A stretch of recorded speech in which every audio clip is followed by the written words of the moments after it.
ಎಲ್ಲ ತುಮಕೂರಿಗೆ ಹೊರಟ್ವಿ. ಸೊ ಅಲ್ಲಿದೆ ವ್ಲಾಗ್ ಕೂಡ ನಾನು ಕಂಟಿನ್ಯೂ ಮಾಡ್ತಾ ಇದ್ದೀನಿ. ಅಲ್ಲಿಗೆ ಹೋದ್ಮೇಲೆ ಇದು ನಾನು ನೆಕ್ಸ್ಟ್ ಡೇ ಈವ್ನಿಂಗ್ ಇದು. ಸೊ ಡಿನ್ನರ್ಗೆ ರೆಡಿ ಮಾಡ್ತಾ ಇದ್ವಿ ನಾನು ಅಮ್ಮ. ಫಸ್ಟ್ ನಾನು ಆಲ್ಮೋಸ್ಟ್ 2.5 ಡೇಸ್ ಏನೋ ಅಲ್ಲಿದ್ದೆ. ಎಸ್ 2.5 ಡೇಸ್ ಇದೆ. ಸೊ 2 ನೈಟ್ಸ್ ಇದ್ಬಿಟ್ಟು ನೆಕ್ಸ್ಟ್ ಡೇ ಮಧ್ಯಾಹ್ನಕ್ಕೆ ನಾನು ಅಲ್ಲಿಂದ ಹೊರಟ್ಬಿಟ್ಟು ಬಂದೆ. ಆ್ಯಂಡ್ ನೆಕ್ಸ್ಟ್ ಡೇ ಮಧ್ಯಾಹ್ನ ನಾವು ಎಲ್ಲಿಗೆ ಹೋದ್ವಿ ಅನ್ನೋದನ್ನು ಈ ವ್ಲಾಗ್ನ ಕಂಟಿನ್ಯೂಯೇಷನ್ ಇರುತ್ತೆ. ಸೊ ದಯವಿಟ್ಟು ನೆಕ್ಸ್ಟ್ ಹಾಕೋ ವ್ಲಾಗ್ನು ಕೂಡ ನೀವು ವಾಚ್ ಮಾಡಿ. ಆ್ಯಂಡ್ ಅದ್ರ ಬಗ್ಗೆ ಡೀಟೇಲ್ ಆಗಿ ನಾನು ನಿಮಗೆ ಹೇಳ್ತಾ ಹೋಗ್ತೀನಿ.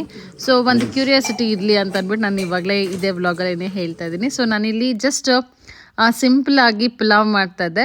ಸೊ ಇದರಲ್ಲಿ ರುಬ್ಬು ಹಾಕಿರೋವಂಥದ್ದು ಎಲ್ಲ ಏನೂ ಇಲ್ಲ. ಇದೇನಾದರೂ ಈ ಡೀಟೇಲ್ ರೆಸಿಪಿ ಬೇಕು ಅಂದರೆ ನನಗೆ ಕಮೆಂಟ್ಸ್ ಮಾಡಿ. ಸೊ ಅದನ್ನು ಕೂಡ ನಾನು ನಮ್ಮ ಮನೆಯಲ್ಲಿ ಮಾಡಿ ನಾನು ಶೇರ್ ಮಾಡ್ತೇನೆ ನಿಮಗೆ.